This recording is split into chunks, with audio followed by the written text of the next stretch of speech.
We basically presented the case to them on a plate that said, look, when he leaves in the evening, why don't you arrest him then? Because we had a feel that there would be stuff in the car. Anyway, sure enough, they did. When they arrested him, leaving work one night, £70,000 worth of goods on the back seat.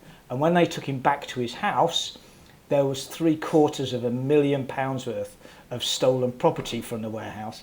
Welcome to another episode of Ben's Fireside Interviews. We've got a really interesting episode today, talking to Martin Dubbey. This world is a very complex place with a lot of white-collar crime that's occurring, cross-border issues in terms of how monies are transferred and getting lost. And quite frankly, and we'll talk about this, are the law enforcement agencies able and capable of catching and recovering these assets? We'll find out.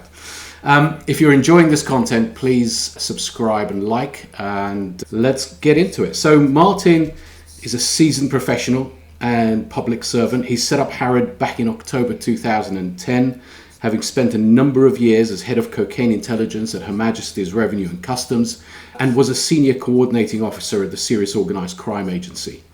Today, Harod has completed over 4,500 investigations, has 50 plus investigators globally, and has identified over $3 billion of assets through international tracing. Harod has also developed in-house proprietary technology, which I've seen and it's incredibly impressive, sourcing data from the dark web, social media and other sources to find partners and follow leads that would otherwise take weeks, if not months, to track down and pursue. The team is composed of former serious organised crime investigators and computer scientists. Thanks to the advances in computer technology and AI, crime has no borders. Harod aims to find, track and bring fraud and criminality to justice using its professional team and technology platform. Martin, tell us what got you out of the public sector and to create Harod. First of all, thank you very much for the kind introduction, Ben. Much appreciated. I've spent many years in Customs and Serious Organised Crime Agency, but after many of those years, around about 2010, it dawned on me that potentially there was an opportunity to put into practice what had been learned in UK law enforcement over the years, some good, some bad, but to actually develop a model that we could use in the private sector to help private companies or people in the commercial space counter crime and threats against them. Very good. And in a sense, I guess we should think about stepping back a little bit. There are lots of companies like yours globally doing this kind of work. So where do you think that Harod created a niche? And in that sense, what makes you stand out as a business among so many investigative businesses around the world? Well, the first aspect is, and I'm sure there were many out there that will challenge this, my government life and many of my colleagues was spent in the land of serious crime. So serious transnational crime, where we developed a really good picture working overseas, working internationally with many government partners, countries all around the world. And for myself, I was lucky enough to have 4 years in Miami as a drug liaison officer. And that gives you a really good leap into what the private sector is all about, working on your own, being independent, but also having some great connections. That was one aspect of what we'd say about Harod. And the second aspect is the technology. When I first left the government, I was very conscious and aware, quite rightly. If you can imagine, I was head of cocaine intelligence. I had access to pretty much anything the government could throw at a crime problem like cocaine. And that all came to an end in 2010, quite rightly. And so my mission since then has been, where can we replicate and where can we recreate legally available resources, technologies that we can use in our investigations in the private arena. Brought around particularly two of the technologies, GraphXR, a data fusion tool, but probably most importantly SeekerXR, which is a cyber investigation tool that enables us to conduct these investigations at speed, get really focused, get to the point. And we really believe that's an advanced level capability compared to other rivals on the market. It is incredible, and I did see it in action, and maybe we'll talk about that again in a bit more detail in a second. But maybe we just step back a little bit and talk about the industry as a whole, and also talk about the environment that we're in. In this age of AI, when replication, and very original looking replication, both of visual but as well as documentary flows and workflows, etc., can really fool the very best. And this lack of cross-border control. What is happening in the world today, and are our enforcement agencies able to deal with it? So it's difficult for the agencies because there's such a flood of it. I've seen many outstanding investigations undertaken by police here in the UK and overseas. It's just there's a lot of it, and it's constant pressure, and the resources allocated to it aren't what they are needed to be to counter it all. So what that means is that increasingly high net worths, family offices, commercial sectors, lawyers, accountancy firms are turning to companies like myself for help in the fight against fraud, in the fight against bad debt, in really understanding, and so through complex due diligence, really understanding who you're dealing with. So to take the first part of your question, I'd say yes, absolutely. Probably one of the biggest threats emerging at the moment is the use of AI, how that's impacting you on a business, how it's making things look impressive when really they aren't.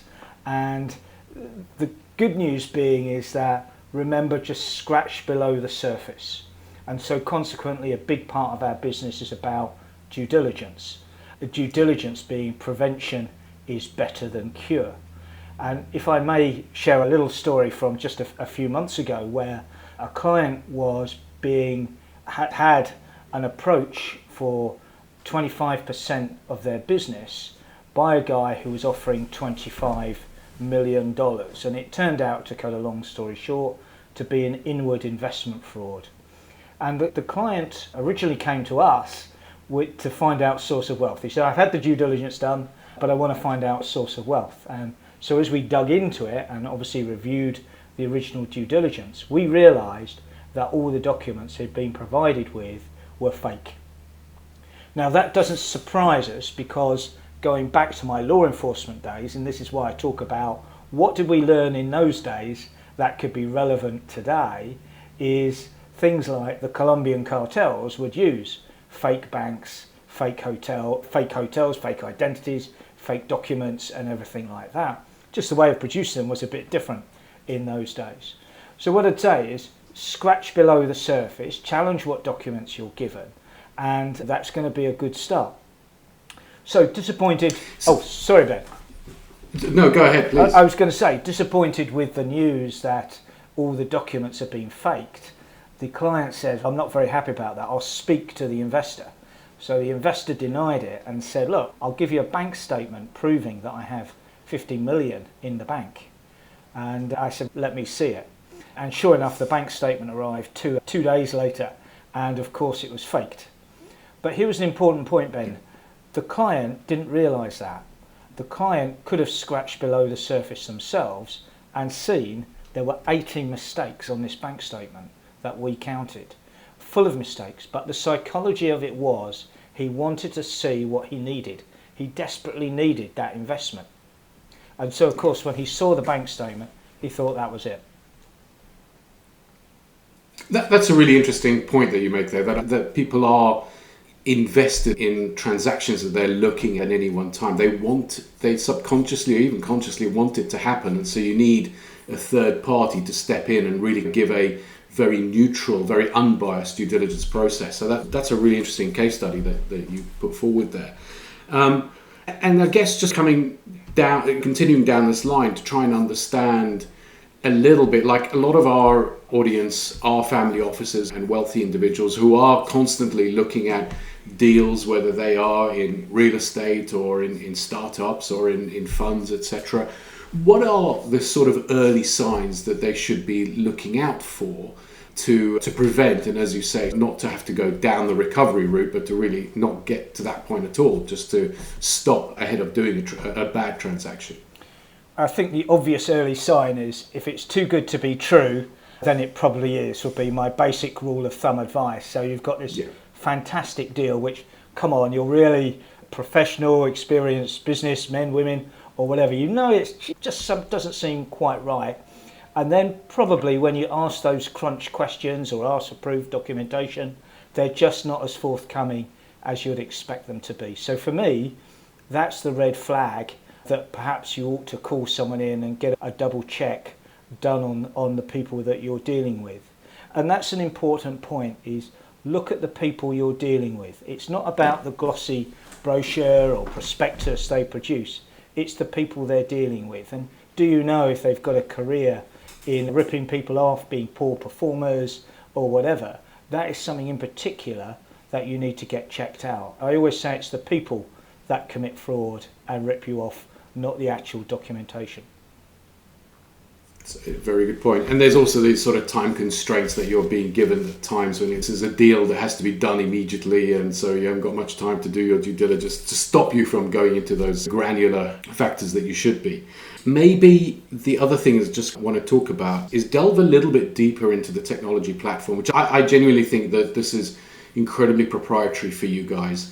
And then when you gave a demonstration of the Seek Graph XR, it was really interesting how you were able to very quickly verify so many parts of the web, because that's the other part of a really good fraud, is that there are so many angles that a fraudster takes in order to protect and hide their sort of the background, if you like. Maybe visually, obviously we can't do a demonstration here, but maybe you can take us through a workflow of how how that kind of works out.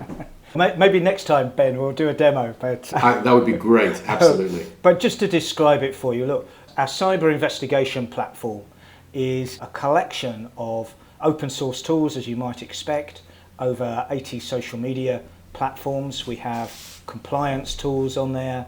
We have a range of international corporate tools, so 15 international company databases. We have shipping data, cargo data, aircraft data and domain information.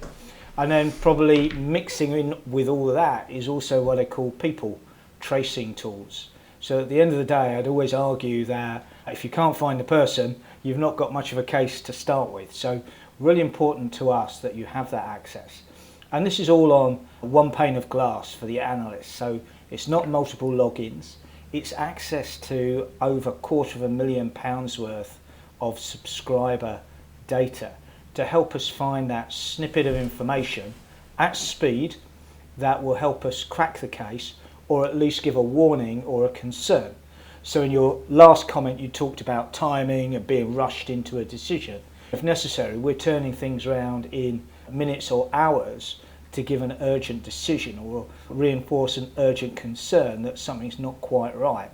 So really nowadays there should be no excuse for not being able to do at least some form of due diligence before you make that crunch decision. So in terms of workflow, we can start as information as small as just a name or maybe even a telephone number or email. And what we're looking to do is build that out in a way that really goes to inform the picture. Who is this person? Any adverse media? Any indication of criminal activity? And most importantly, because a lot of the white collar fraud people that we're dealing with are not people that use social media. That we're going to focus on them using the corporate tools, really establishing if they're a credible business or an incredible business. Were they set up in the past 20 days? Things like that. All the sorts of things that should be reinforcing your concern that there's a red flag around the corner for you. And we can produce that at speed. Now, I'm not saying that every case we do. Some are quite complex cases. We have several days of digging in to and researching and looking at what the situation is, maybe chasing assets globally. But the point is we can do that at speed to get quick answers out. Again, that's a lesson learnt from law enforcement days. You haven't got all the time in the world to get a decision out there. So we're very keen that replicates in the investigation software that we use. Fantastic. And One of the things I mentioned at the intro was this recovery of over the last some 16 years or so since you've been active, $3 billion worth plus of recoverable assets. Can you take us through how that occurred? Is that cash? Is that actual physical assets? And whilst you identified those assets, and I guess the next question will be, were you able to recover them for the clients as well? Yeah. There's a chunk of things in there, Ben. First of all, how do we go about doing it? What are we looking for? Anything that is an asset, obviously, but we are looking for things that don't move quickly, so property is a good one. Even luxury boats don't move quickly on the market if someone wanted to dissipate those assets. And ironically, people will say to me, what about bank accounts? Again, my experience with dealing with cocaine money was that if the money stays in a bank account for more than a day, there's something wrong from the bad guys. They're moving the money on, moving the money on, moving the money on. And you can spend an awful lot of time chasing that money down, whereas it might be better tactics to look at the hard assets as they come out of the system, where the bad guy rewards themselves for all this work by treating themselves to a luxury item. That's what it's all about in essence. The frauds are to make someone richer, but undertaking criminal acts by doing that. If I might share with you a story, just before Christmas was a crypto platform created. Our client invested $4 million in that, and within 24 hours it had pretty much collapsed and gone. And so when you look at the crypto trail, you've got no chance. These days, the tools for anonymizing and dissipating are absolutely huge on the crypto platforms, so almost forget that. Our client almost said, forget that, we can't see where it's gone. So what we do is we say, let's take that traditional look and say, where did the proceeds of that crime manifest itself? What we found out 2 weeks after that crypto platform collapsed, the guy organising it, taking the money, etc., had bought himself an $11 million house in the States. Bingo. That's what I mean about looking for the asset that has benefited from the crime. In relation to the second part of your question, what's the difference between identification and recovery? What are the tactics here? Not all of that 3 billion is recovered. It doesn't need to be. It can be identified, and then an ideal way out of this is through negotiation. So you sit down and you negotiate with the other side that, hey, we don't want this to go to court, but at the end of the day, can we agree a settlement? You know you owe the money, we know you owe the money, we know where your assets are. Do we all want to spend the next 4 or 5 years in court with the torture process that is trying to recover assets? So much better to negotiate your way out. So an element of those assets went in negotiation. Of course, some of those assets have gone into the court process, and quite often in some of these cases we'll work on what's called a risk and reward basis. So we take a small charge up front, and then we'll take a reward, a percentage perhaps, of when ultimately the assets are recovered and returned to the client. Makes sense. And that again touches on that next point, is that when you do identify and your client does go to, or you on their behalf go to the enforcement agencies, are the enforcement agencies, and you touched on this earlier, have the resources to be able to take those cases? Because you can only take it so far. You now need justice system to step in and do a lot of your work. It sounds like the better route is to go through this negotiation exercise as opposed through the justice system that is clogged up and probably, as you said before, not resourced sufficiently to understand the digital world. Well, where there's money gone missing, there are several options available to the client, and it really depends on the circumstances and what we would, with our ex-law enforcement background and knowledge of the system, advise the client to do. You could go the criminal route. That could be a public, private prosecution. There are pros and cons to that. You could go the civil route, civil court recovery. There's pros and cons to that, same as there is for negotiation. What we'd say is we look at every single case on its merits, on the circumstances. We discuss with the lawyers if they're involved, etc., etc. And we're looking for the best and most cost-effective outcome for the client. Court should be the last resort. Sometimes with criminal cases, of course, you've got to fast track it because they're bad guys at the end of the day. What I'd say there is that often, and it works well with police, our job now is to present that case to the police on a plate, on a gold plate, so that really what they're left with is choice to go out and make the arrests and then make the recoveries for the client. Again, if you'll spare me a war story, was recently an example where it was a low-level threat, but it was a serious threat. Our client was hemorrhaging what they thought was several £1,000s worth of theft from their warehouse, and the police were not interested. And we got involved and we said, look, this is serious sustained theft, and what was different to now that we're involved is we've actually identified the warehouseman that was involved. Okay, so we've now made a positive ID.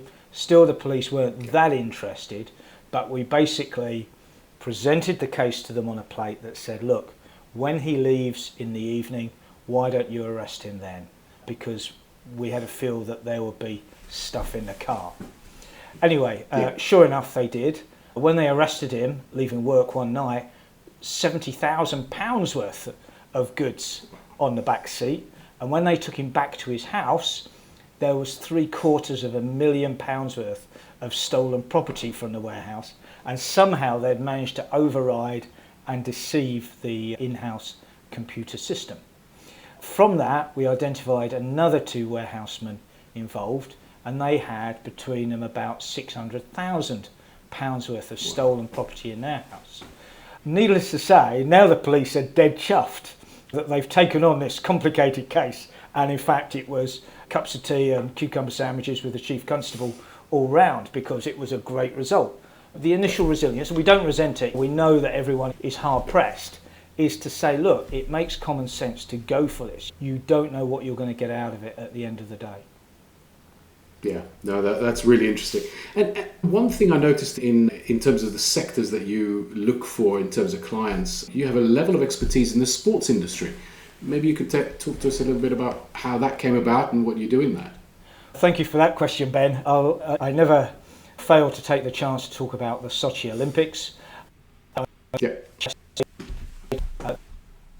From being involved with the corruption of the International Athletics Federation.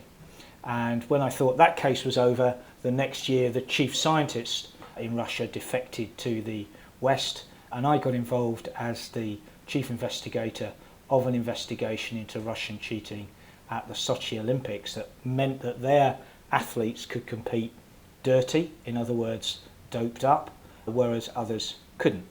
The more we looked into it, the more we realised it wasn't a one-off event. This had been running for several years now, and in fact continued till about 2015 as part of our investigation. So that gave us a legacy in sport. That investigation is actually literally 10 years next month that we made our first report, and probably you're aware, Ben, that it was turned into an Oscar-winning movie called Icarus, and I star in it.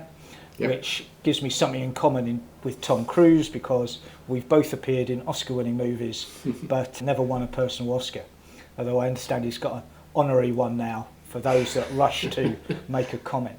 I'm only in it for 4 seconds though, so I can't take the credit away from Tom. That of course then created a real core team. That created a core team within the company that's dedicated to sports. And particular trend is match fixing with the online gambling, and we have a whole range of forensic tools to deal with that. But as you can imagine, at the forefront of that are GraphXR and SeekerXR.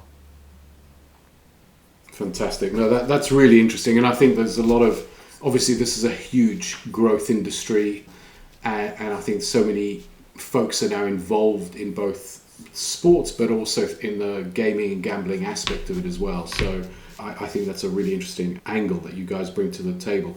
I guess the other thing I would say is So what kind of services are you offering your clients? There are some parts of that are maintenance as well, so I'd love to hear about that. And then to close it off, I'd love to hear what you think are the challenges of tomorrow and how you're going to deal with those. Okay, in terms of our services, it's very straightforward. We undertake the whole range of due diligence, so re-emphasising my point that prevention is better than cure, and we do that globally, using not just our technology, not using just our experience, but also our global connects around the world. The second and third largest area, obviously asset tracing and fraud investigation, but we also look at reputation, abuse of reputation on the net, maybe short selling of shares, how's that come about, help with crisis management, and really anything that clients, family offices have a problem with.